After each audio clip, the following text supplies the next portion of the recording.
Shriram Samarth. 28 April. खरी तळमळ लागली म्हणजे संत भेटतो.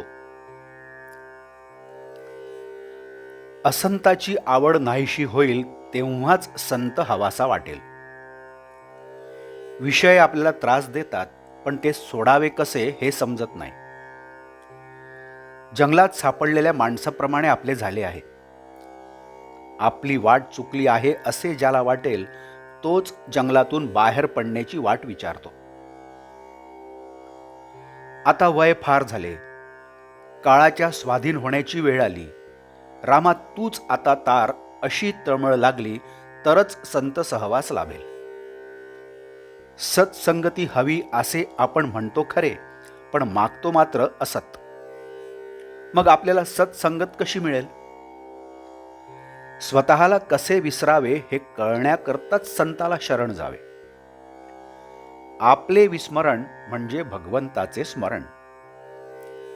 वडील दूर आहेत, त्यांचे पत्र नाही म्हणून काळजी करतो, पण जन्मापासून भगवंत दूर आहे त्याची तळमळ का लागू नये?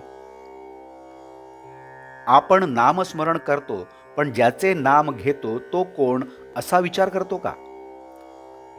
विषय सोडल्याशिवाय राम कसा भेटणार? रामही हवा आणि विषयही हवा, हे जुळणार कसे?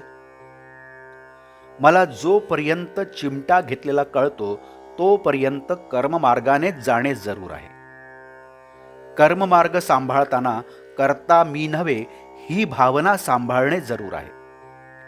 जो खरा अनुभवी आहे तो बोलणारच नाही, आणि बोललाच तर तो अगदी थोडे बोलेल, तो उत्तम होय.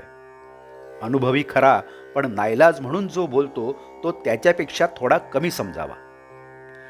कोणीतरी बोलल्याशिवाय लोकांना कळणार कसे म्हणून हे लोक कमीपणा पत्करूनही पुष्कळ बोलतात. परंतु अनुभव नसताना उगीच शब्द पांडित्य करणारे हे अगदी खालच्या दर्जाचे होत. ज्याला अनुभव कमी त्याला शब्द पांडित्य फार असते. जो जगाला फसवणार नाही आणि स्वतःही फसणार नाही असाच मनुष्य जगाला मार्गाला लावू शकेल.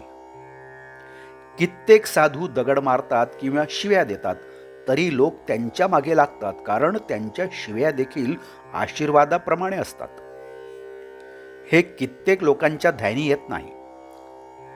एखादा मुलगा बापाला म्हणू लागला की मी इतका जवळचा पण मला मिळतो मार, आणि तो लांबचा पोर त्याचे मात्र लाड. पण तो मारच आपल्या हितासाठी असतो हे त्याला नाही समजत. साधूच्या बोलण्यामध्ये किंवा मारण्यामध्ये सुद्धा दुष्टबुद्धी नसते. संत जे काही बोलतील ते जगाच्या कल्याणाकरताच असते. संत निस्वार्थी असतात, ते तळमळीने सांगतात, त्यावर आपण श्रद्धा ठेवली पाहिजे. संताच्या सांगण्याचा खरा अर्थ आचरणानेच कळेल. आजचे बोधवाक्य: संताच्या संगतीत आपण गेलो की आपले कर्तृत्व संपले. जानकी जीवन स्मरण. जय जय राम. नमस्कार. आपण या चॅनलला अजूनही सबस्क्राईब केलं नसेल तर कृपया सबस्क्राईब करावं ही विनंती. आपण या चॅनलला लाईक, शेअर करू शकता आणि आपल्या काही कॉमेंट्स असतील त्यासुद्धा करू शकता. धन्यवाद.